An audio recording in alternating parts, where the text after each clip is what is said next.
আমার নবীজি মেরাজে গিয়েছেন, আপনারা তো সবাই জানেন। জানেন কি জানেন না? বন্ধুরে আমার নবী মেরাজে যখন গেলেন, জান্নাতে কদম দিলেন। জান্নাতে কদম দিয়ে আমার নবীজি দেখতে পাইলেন জান্নাতের মধ্যে একটা পবিত্র কদমের ছাপ দেখা যায়। নবী বললেন, ব্যাপার কি? আমার নবী মেরাজে গিয়ে জান্নাত দেখলেন। জান্নাতে যাওয়ার পরে দেখলেন কদম বিভিন্ন রাওয়ায়াতে বিভিন্ন রকম এসেছে। একটা রাওয়ায়াতে পেয়েছি বন্ধু কদমের নবীজি ছাপ দেখেছেন, আর একটা রাওয়ায়াতে এসেছে নবীজি কদমের শব্দ শুনতে পেয়েছেন। বন্ধুরি আমার নবী বললেন, আশ্চর্য হয়ে গেছেন, কদমের ছাপ কেন? আমার নবীজি মেরাজ থেকে ফিরে আসলেন। আয়েশা বন্ধু আমার নবীজি হযরতে বেলালকে ডাকলেন। বেলালকে ডেকে ডেকে বললেন, বেলাল রে, একটুখানি বলো না তোমার জীবনে কি এমন আমল তুমি করেছো? বেলাল, আমি জান্নাতে কদম দিয়ে দেখতে পাইলাম, আমি কদমটার দিকে নজর দিয়ে চাইয়া দেখলাম এই কদম কার রে। এই কদমের দিকে নজর দিয়ে চাইয়া দেখলাম এই কদমটা পৃথিবীর আর কারো নয়, আমার প্রিয় বেলালের পায়ের ছাপ। জোরে জোরে বলুন না সুবহানাল্লাহ। এবার বেলালকে ডাক দিয়ে আমার নবীজি বললেন, বেলাল বলো গো, তোমার জীবনে কি এমন আমল তুমি করেছো যে আমলের বদৌলতে আমি নবীজি জান্নাতে তোমার মৃত্যুবরণ? বেলাল কিন্তু পৃথিবীতে এখনো জিন্দা, বেলাল পৃথিবীতে এখনো পর্যন্ত জিন্দা, কিন্তু আমার নবী জান্নাতে গিয়ে দেখলেন বেলাল পৃথিবীতে বিচরণ করছে। কিন্তু এটা কেমন করে সম্ভব? বেলালের কদমের ছাপ দেখা যায়। বেলাল একটা ডাক দিয়ে বললেন, ইয়া রাসূলুল্লাহ, ইয়া হাবিবাল্লাহ, নবী গো, ও প্রাণের নবী, আমার জীবনের সবচেয়ে বড় নেক আমল হলো আমি বেশি করে পবিত্রতা অর্জন করেছিলাম। আমার মনে হয় আমার মালিক আমার এই পবিত্রতার প্রতি এত গুরুত্ব দেওয়ার কারণে আমার মালিক আমাকে তো মর্যাদা দিয়েছেন। জোরে জোরে বলুন না সুবহানাল্লাহ। বন্ধুরে আমাদের সমস্যাগুলো আমি আপনাদেরকে বলছি, বুঝতেছেন তো? আমার কথা কি বুঝতেছেন? এর মধ্যে এই যে প্রস্রাব পায়খানা থেকে পবিত্র হওয়ার পাশাপাশি আরেকটা জায়গা আমাদেরকে পবিত্র করতে হবে। একটা গুনাহ মাফের জন্য তওবার মাধ্যমে গুনাহ থেকে পবিত্র হব। প্রস্রাব করার পরে যথাযথভাবে হেঁটে ঢিলাকুলুপ করে পবিত্র ওযু করব। ঠিক কিনা বলেন? ঠিক কিনা বলেন? এবার আসেন, নামাজটা কবুল হচ্ছে না কেন? নামাজটা কবুল না হওয়ার কারণ হলো হাদিস শরীফের মধ্যে এসেছে, আল্লাহ রাব্বুল আলামিন কোরআনে বলেছেন, ইন্নাল্লাহা ইউহিব্বুত তাওয়াবিন ওয়া ইউহিব্বুল মুতাহহিরিন। আল্লাহ রাব্বুল আলামিন তওবাকারী এবং যারা পবিত্র থাকে তাদেরকে ভালোবাসে। সুবহানাল্লাহ বলেন না? সুবহানাল্লাহ। আরে জোরে আল্লাহ কোরআনে কি বলেছেন? কথা বলে না। নামাজ কেন কবুল হচ্ছে না? আমি আপনাদেরকে শুধু সেই দোষগুলো তুলে ধরবো সংক্ষিপ্ত আকারে। এই যে আমার চাচা যদি থাকতো এখন খুশি হতো, উনি কিন্তু রাগ করে চলে গেছেন। ঠিক কিনা বলেন? কারণ এই অন্যায়টা দেখে উনি সহ্য করতে পারে নাই, নিশ্চয় অনেক বেশি খারাপ লাগছে। ঠিক কিনা? ঠিক। বন্ধুরে আমি আপনাদেরকে বুঝাই কি, আপনারা মন দিয়ে শুনবেন। একদিকে আল্লাহ বলেছেন, ইন্নাল্লাহা ইউহিব্বুত তাওয়াবিন ওয়া ইউহিব্বুল মুতাহহিরিন। আল্লাহ রাব্বুল আলামিন যারা তওবা করে এবং পবিত্র থাকে তাদেরকে আল্লাহ পছন্দ করে।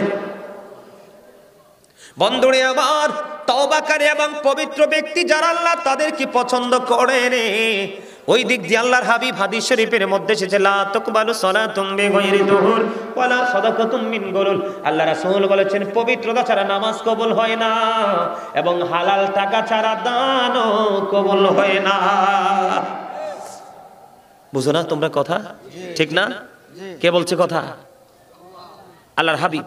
আল্লাহর হাবিবের কথা সত্য না? সাদাকাল্লাহুল মাওলানাল আযীম ওয়া সাদাকা রাসূলুহুন নবিয়ুল হাবিবুল কারীম। আল্লাহর কথা যেমনি সত্য, নবীর কথা।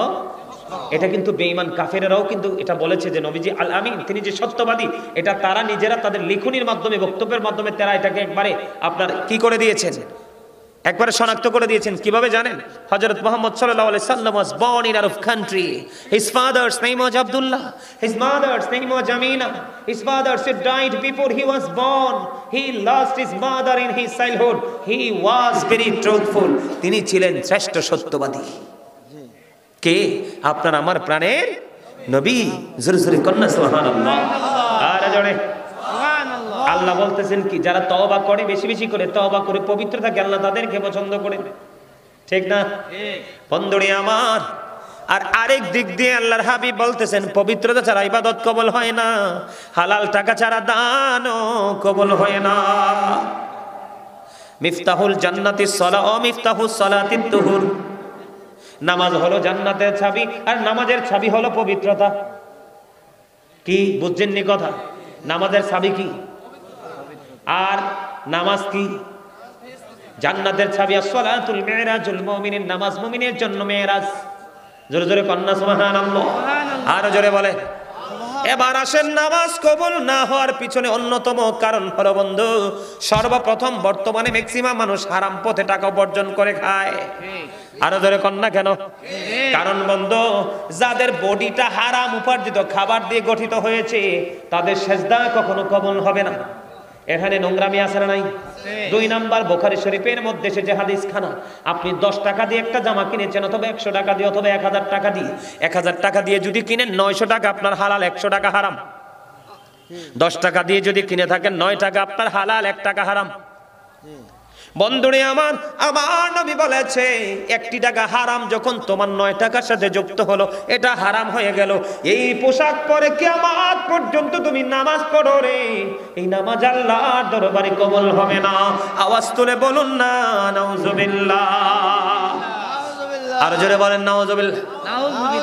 2 নাম্বার হলেন বর্তমানে ম্যাক্সিমাম বর্তমান সমাজের যুবকদের দিকে যদি তাকায়, আপনারা তো ঢাকার মানুষ, ম্যাক্সিমাম যুবকের পরনে দেখবেন জিন্স প্যান্ট থাকে। কি প্যান্ট থাকে? আছে না নাই? আমি আপনাদের কি বুঝাচ্ছি, মন দিয়ে ব্রেইনে সেটআপ দেন বন্ধু, বিরক্ত হলে বলবো না।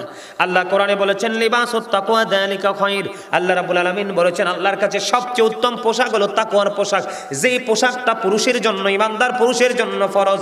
এই পোশাকটা উপর দিয়ে থাকবে নাভি বরাবর অথবা নাভির উপরে, নিচের দিক দিয়ে থাকবে টাকনোর উপরে। বলে হুজুর, এখন যদি আমি নাভির নিচে পড়ি, আপনি ফরজ তরক করেছেন। আল্লাহ রাস্তা দেখিয়ে দেখাইছে একটা, আপনি নিজের রাস্তা তৈরি করেছেন আর একটা। কথা কি আমার বুঝে আসে? আর নিচে দিয়ে আপনি টাকনুর উপরে রাখতে হবে, নিচে যাওয়া যাবে না। বুখারী শরীফের মধ্যে সে যে হাদিস খানা, যিনি অহংকার করে করে টাকনুর নিচে ঝুলিয়ে ঝুলিয়ে পোশাক পরবে, তার ঠিকানা জাহান্নাম। আল্লাহ ডাজন্ট লাইক দ্য প্রাউড, আল্লাহ অহংকারীকে পছন্দ করে না। ঠিক কিনা বলেন? ইন্নাহু লা ইউহিব্বুল মুস্তাকবিরিন, আল্লাহু আকবার। আল্লাহ অহংকারীকে পছন্দ করেন না। কি করেন না? কথা বুঝে নেবেন কিন্তু, আমার কথা কি বোঝেন? 3 শ্রেণীর মানুষকে হাসরের দিন আল্লাহ ক্ষমা করবে না।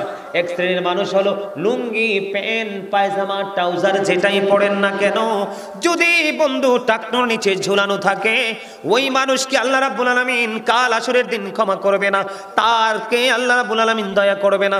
2 নাম্বার হলো যারা ব্যবসার মাধ্যমে অর্থ উপার্জন করে মানুষকে ঠকায়, বন্ধু তার ক্লায়েন্টকে ঠকায়, তার জন্য।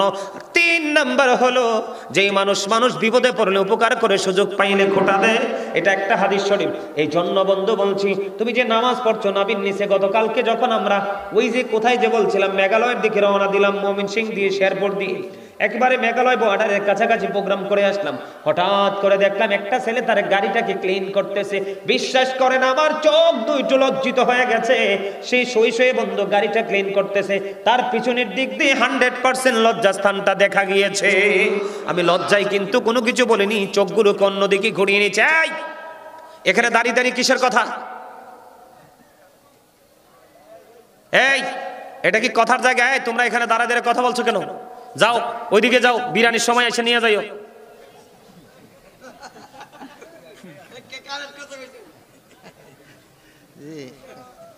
আলেমরা সবসময় কারেক্ট কথা বলে, কিছু কিছু নষ্ট মানুষের কাছে টান কারেক্ট হয়ে যায়। আলেমরা সবসময় রাইট কথা বলে, কোন কোন দুষ্ট চরিত্রের মানুষের কাছে এটা রং হয়ে যায়। এই কমু আনি আদিয়া লইয়াইছেন নি? আলহামদুলিল্লাহ। আমার খুব আসলে প্রেম করতে চামড়া সাউন্ড লাগে না। চামড়া যদি বয়কারে বড়তে বড়তে বড়তে বড়তে একেবারে ঝুমাইয়া যায়, অন্তরটা ঠিক থাকলে প্রেমও ঠিক থাকে। চামড়ার প্রেম বেশি দিন টেকে না, রুহের প্রেম অনন্তকালের জন্য। ঠিক কিনা? বরিশাল মকসুদপুর থেকে এক ভদ্রলোক ফোন দিল, আমি ধরি না ফোন, আমার এই পিচ্চিরে ফোন দিছে। আরিফকে ফোন দিল। ফোন দেওয়ার পরে ভদ্রলোক বলতেছে যেই কোনো মূল্যেই হোক গাজী সুলাইমানের সাথে মোর কথা কইতেই হইবে। কয় হ্যাঁ কইতেই হইবে। তো পরে ও ফোন দিল, কথা বললাম, বলতে এবার আমারে বলতেছে কোন মায়ের ওদর থেকে রজনীগন্ধা পৃথিবীতে এসেছে, একটু মাটাকে দেখতে মন চায়। সুবহানাল্লাহ বলেন না? এটা কি প্রেম না? কার জন্য? পৃথিবীর কোনো কিছুর জন্য নাকি আল্লাহ রাসূলের জন্য? কথা বলে না। আল্লাহ এই জন্য বলছি প্রায় এর আগের বছর ওইদিকে কোথায় যে আসছিলাম ওনার বাড়ির আঙ্গিনা, যখন শুনছে আমি আসবো টিকিট কেটে চলে আসছে বাংলাদেশ। এই যে মুরব্বী আমার দেখে মনে হয় যে কি যে পাইছে, তাহলে কি যে করতো। আলহামদুলিল্লাহ বলেন না, আরো জোরে বলেন। আমার কথা কি আপনারা কষ্ট পান? আরো জোরে বলেন। তিন শ্রেণীর মানুষেরকে আল্লাহ ক্ষমা করবে না। এর যুবক, সবচেয়ে বড় লজ্জার কথা হলো আমরা ইমানদার হয়ে কেন বেঈমানি কালচার আমাদের মাঝে। চুল কেটেছো ইহুদিদের স্টাইলে, তুমি দাড়ি কাটিং দিয়েছো ইহুদি স্টাইলে, ফ্যান পড়েছো তুমি ইহুদি স্টাইলে। এই যে দেখেন একটা চুল কাটছে, চেহারাটা অত্যন্ত কিউট, এত সুন্দর। আমি কিন্তু তাকে খুশি করার জন্য বলছি না, দেখেন এই ছেলেটার দিকে, এইরকম চেহারার ছেলে কিন্তু সহজে চোখ সামনে মেলে না। তার সিনায় কিন্তু প্রেম আছে, কিন্তু কন্ডিশন বোঝে না। দেখেন তে চুলটাতে সাটাইছে পুরা ইহুদিদের স্টাইল। কথা বলেন না কেন? এটার জন্য দায়ী বন্ধু মা বাবা রে। মা বাবা এই জন্য বন্ধু দক্ষ হতে হবে, মা বাবা এই জন্য এক্সপিরিয়েন্স ম্যান হতে হবে। সন্তান কোনটা করছে, রং কিনা রাইট, এই দিকে পিতামাতার সবচেয়ে নজর থাকতে হবে। ছেলে যদি বন্ধু 6 হাত লম্বা হয়, বাবা যদি বন্ধু 2 হাতও হয়, তারপরেও এই ছেলে বাবার উপর দিয়ে যেতে পারে না। পৃথিবীর শ্রেষ্ঠ জায়গা হলো পিতামাতার বুক, ঠিক কিনা বলেন? বন্ধুরে আমার, আমি কেন বললাম তাকে দেখালাম, এটা কিন্তু সে বুঝে নাই এটা যে তার অন্যায়, কিন্তু স্টাইলটাই ইহুদিদের। আমি তোমাদেরকে মনে করিয়ে দিই, আল্লাহ কোরআনে বলেছে ইমানদারদেরকে তোমাদের ফিউচার আছে, তোমাদের ভবিষ্যৎ আছে। তোমরা যদি ফিউচারকে ব্রাইটনেস করতে চাও, তাহলে ওই সমস্ত পার্সনদের সাথে তোমরা কি করো, অলওয়েজ তোমরা কমিউনিকেশন রাখো। আমি তোমাদেরকে বোঝাতে চাই, তোমরা দুইজন একেবারে ইয়াং ম্যান সামনে বসেছো, আমি তোমাদেরকে বলতে চাই পিছনে অনেকে এসে বসেছে। আল্লাহ রাব্বুল আলামিন পবিত্র কালামে হাকিমে বলেছে ইন্নাল কাফিরিনা কানু লাকুম আদুওয়াম মুবিনা। আল্লাহ বলেছেন the heretics are the eternal enemy of the believers. ঈমানদারদের প্রকাশ্য শত্রু হলো বেঈমান কাফেরেরা। জোরে জোরে বলেন নাউজুবিল্লাহ। আপনারা ফিলিস্তিনের দিকে তাকান, এই ফিলিস্তিন যে বরকতের জায়গা, কোরআন শরীফের বনি ইসরাইল আল্লাহ বলেছেন 15 পারায়, সুবহানাল্লাযী ইয়াসরা বিআবদিহি লাইলাম মিনাল মাসজিদিল হারাম ইলাল মাসজিদিল আকসাল্লাযী বারাকনা হাওলাহু লিনুরিয়াহু মিন আয়াতিনা। কোরআন শরীফের 15 পারা প্রথম পৃষ্ঠা সূরা বনি ইসরাইল। আল্লাহ বলেছেন সেই ফিলিস্তিনে দেখেন ইহুদি নামক সাদা সাদা কুকুরগুলো হরণ করে নিয়ে যাচ্ছে। কথা বলেন ঠিক না বেঠে? যুগে যুগে তোমরা ব্যাকগ্রাউন্ড যদি দেখো, ইসলামের ব্যাকগ্রাউন্ড দেখবা, ইহুদিদের দ্বারা ইসলামের ক্ষতি হয়েছে, নবী রাসূল লাঞ্ছিত হয়েছে, কষ্ট পেয়েছে। এই জন্য বলতে চাই যুবক, আমাদের ঘরের আঙ্গিনায় থাকার কথা ফুরকানিয়া মাদ্রাসা এসেছে কিন্ডারগার্টেন, এটা ইহুদিদের একটা অপকৌশল। আমাদের হাতে থাকার কথা মেসওয়াক, নবীজির সুন্নাত, এখন আমাদের হাতে চলে এসেছে ব্রাশ, এটা একটা ইহুদিদের অপকৌশল। এই যে তোমরা জিন্স প্যান্ট পরছো, মা বোনেরা পাতলা পাতলা পোশাক করতেছে, এই দুটোটাই কিন্তু ইহুদিদের একটা অপকৌশল। আমার নবী বলেছেন যে নারী পোশাক পরার পরেও তার অঙ্গ দেখা যায়, ওই নারী পোশাক পরিহিত নারী নয়, ওই নারীকে আমার নবী বলেছেন উলুঙ্গিনী ল্যাংটা নারী। জোরে জোরে নাউজুবিল্লাহ।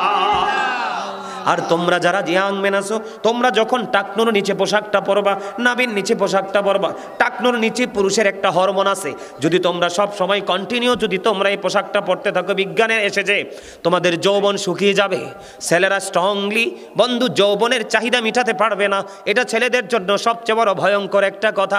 দেখবেন এখনকার যুগের মেয়েরা অনেক উপরে পায়জামা পরে, তাদের ওখানে একটা বন্ধু হরমোন আছে, যেই নারীরা টাকনুর উপরে পায়জামা রাখে তাদেরও যৌবন শুকিয়ে যায়। জোরে জোরে কন্যা নাউজুবিল্লাহ। দুনিয়া এবং আখিরাতের জন্য এটা গজব বন্ধু। আমি সেই দিকে যাচ্ছি না, আমি আপনাদেরকে বুঝাইতে চাই। আমার নবী অবস্থান করতেছেন, একজন এক ব্যক্তি এসে নামাজের নিয়ত বেঁধে ফেললো। আমার নবী বললেন তুমি অজু করে আসো। তিনি নামাজের নিয়ত ভেঙে অজু করতে গেলেন, আবার অজু করে এসে তিনি নামাজের নিয়ত বানলেন। আমার নবী আবার বললেন তুমি অজু করে আসো, তিনি আবার বন্ধু অজু করতে গেলেন। 2 বার 3 বারের সবাই নবীকে প্রশ্ন করলো, ইয়া রাসূলুল্লাহ, ইয়া হাবিবাল্লাহ, নবী গো বারবার কেন বলছেন অজু করে আসার জন্য? এবার আমার নবী ডাক দিয়ে বলতেছেন তার পোশাকটা শরীয়তের সীমা লঙ্ঘন করেছে, আল্লাহর যে ওয়ার্ডার যে কন্ডিশন সেই সীমা অতিক্রম করেছে। এই পোশাক পরে কিয়ামত পর্যন্ত নামাজ পড়তে পারবে, আল্লাহর দরবারে নামাজ কবুল হবে না। বুঝে আসছে কথা? বিশেষ করে জিন্স প্যান্ট যারা পরে দেখবেন, তারা যখন নিচের দিকে ঝুঁকে রুকুতে যায় দেখবেন 100% পিছন দিতে লজ্জাস্থান দেখা যায়, অথচ এই জায়গাটা ঢেকে রাখা ইমানদার হিসাবে আমাদের জন্য ফরজ। আমার কথা বুঝে আসছে? এবার আসেন পবিত্রতা। ইমাম সাহেব খুতবা দিচ্ছে, কি দিচ্ছে? অথবা ইমাম সাহেব জোহরের নামাজ 1 রাকাত 2 রাকাত পরে শেষ করে নিচ্ছে, একজন দৌড়ে ছুটে আসলো, এসে প্রস্রাব করলো, ওই যে চাচা বললো হুটহাট করে পানি ফরজ করে মসজিদে চলে গেল। আছে না নাই? আরে জোরে বলেন। বন্ধুরে আমার, প্রস্রাব করার পরে পবিত্রতা যথাযথভাবে আপনাকে পালন করতে হবে। কিভাবে? যথাযথ পবিত্র হতে হবে। আপনি যদি নামাজের শেষ বৈঠকে যদি আখিরি বৈঠকে যুক্ত হন, তারপর আপনি জামাতের সওয়াব পেয়ে যাবেন। কিন্তু আপনি অপবিত্র শরীর নিয়ে পুরো নামাজ পড়লেও আপনি নামাজ থেকে পুরোপুরি ফায়দা নিতে পারবেন না। বন্ধুরে আমার, সাদ বিন মুআজ রাদিয়াল্লাহু তাআলা আনহু যখন ইন্তেকাল করলো, ইন্তেকাল করার পরে তাকে কবরে দাফন করা হলো। তাকে কবরে দাফন করার পরে বন্ধু আমার নবীজি সাহাবায়ে কেরামদেরকে নিয়ে সাদ বিন মুআজের কবরের পাশে দাঁড়িয়ে দাঁড়িয়ে তাসবিহ তাহলিল দোয়া করতেছেন। এবার সাহাবায়ে কেরাম প্রশ্ন করলো, ইয়া রাসূলুল্লাহ, ইয়া হাবিবাল্লাহ, নবী নবী গো, ও প্রাণের নবী, আপনি কেন গো ওনাকে দাফন করার পরে ওনার কবরের পাশে দাঁড়িয়ে দাঁড়িয়ে আপনি দোয়া করতেছেন? আমার নবী আবার উত্তর দিল, রে যুবক, ও সোনার গাঁও মঙ্গলের গাঁয়ের যুবক, হৃদয় খুলে শোনো রে, এগো এই হেদায়েত কিন্তু সবার নসিবে নাই। তবে যেই যুবক হেদায়েত প্রাপ্ত হবে রে, এই যুবকের জন্য কাল কিয়ামতের দিন আল্লাহর আরশের ছায়ার নিচের একটা অংশ তোমাদের জন্য বরাদ্দ থাকবে। সুবহানাল্লাহ। আর জোরে বলুন না সুবহানাল্লাহ। সুবহানাল্লাহ। আমার নবী ডেকে ডেকে বলতেছেন, তার ওই সাদ বিন মুআজ ইন্তেকাল করার পরে তার জানাজায় 70,000 ফেরেশতা অংশগ্রহণ করেছে। সে এত বেশি আল্লাহওয়ালা বুজুর্গ ছিল, কিন্তু তারপরেও তার কবরে আযাব চলছে। আল্লাহু আকবার বলবেন না? কথা বুঝতে পারছেন? সে এত বেশি নেক আমল করেছে, এত বেশি তাকওয়া খোদাভীতি তার ছিনাই ছিল। তার ইন্তেকালের পরে তার জানাজায় 70,000 ফেরেশতা অংশগ্রহণ করেছে। তারপরেও নবী বললেন, আমি কবরের দিকে নজর দিয়ে দেখলাম কবরে আযাব চলতেছে। এবার নবী গো, ইয়া রাসূলুল্লাহ, কেন গো বারবার বলছেন কবরের আযাব চলতেছে? আমার নবী বলেছেন, সে প্রস্রাব করার পরে ভালো করে পবিত্র হতো না। নাউজুবিল্লাহ বলেন না কেন? আরো জোরে বলেন না নাউজুবিল্লাহ। আপনি আমি এতদিন যে স্টাইলে পানি খরচ করেছেন, আজকে আর পানি খরচ করবেন না। ওই সময় যেভাবে পানি খরচ করেছেন, সময় পানি খরচ না করে একটু হাঁটাহাঁটি করে দেখবেন আপনার লুঙ্গি প্রস্রাব পরে ভিজে গেছে। আপনি যদি মনে করেন কিছু হাঁটতে হবে, হাঁটবেন। যদি মনে করেন 40 কদম 40 কদম, কারো যদি আরো বেশি লাগে আরো বেশি, কিন্তু আপনাকে পবিত্র হতে হবে, মাস্ট বি। তার একটা মজার খবর,